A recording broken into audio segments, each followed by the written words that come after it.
തപാൽ വോട്ട് പൊട്ടിച്ച് തിരുത്തിയെന്ന CPM മുതിർന്ന നേതാവ് ജി സുധാകരന്റെ വിവാദ പ്രസംഗത്തിൽ കേസെടുത്തു പോലീസ്.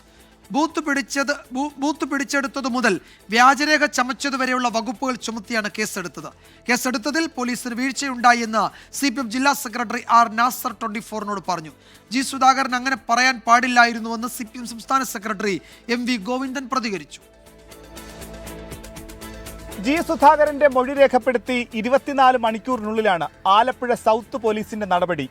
1951 ജനപ്രാതിനിധ്യ നിയമത്തിലെ 6 വർഷം വരെ തടവ് ലഭിക്കാവുന്ന 4 വകുപ്പുകൾ ചുമത്തിയാണ് കേസ്.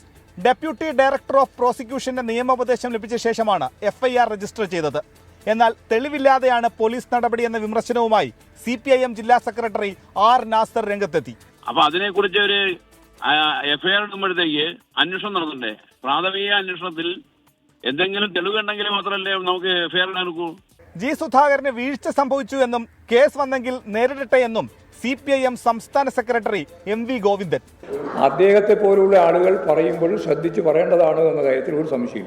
അതേസമയം തപാൽ വോട്ട് പൊട്ടിച്ച് തിരുത്തിയെന്ന സുധാകരന്റെ വിവാദ പ്രസംഗം തള്ളി 1989 LDF സ്ഥാനാർത്ഥിയായി മത്സരിച്ച KV ദേവദാസ് രംഗത്തെത്തി. എനിക്ക് അത്ഭുതം തോന്നി ആ റിപ്പോർട്ടുണ്ടപ്പോൾ. എന്താ ഇങ്ങനെ പ്രതികരിക്കാൻ? എൻ്റെ ശ്രദ്ധയിൽ സ്ഥാനാർത്ഥി എന്നുള്ള രൂപത്തിൽ എൻ്റെ ശ്രദ്ധയിൽ ഇങ്ങനെ ഒരു സംഭവം പെട്ടിട്ടില്ല. ആരും എൻ്റെ ശ്രദ്ധയിൽ പെടുത്തിയിട്ടുമില്ല. കേസ് സംബന്ധിച്ച് പ്രതികരിക്കാൻ ജി സുധാകരൻ ഇതുവരെയും തയ്യാറായിട്ടില്ല. തുടരന്വേഷണത്തിന്റെ ഭാഗമായി ആലപ്പുഴ സൗത്ത് പോലീസ് ഉടൻ ജി സുധാകരന്റെ മൊഴി രേഖപ്പെടുത്തും. 24 ആലപ്പുഴ.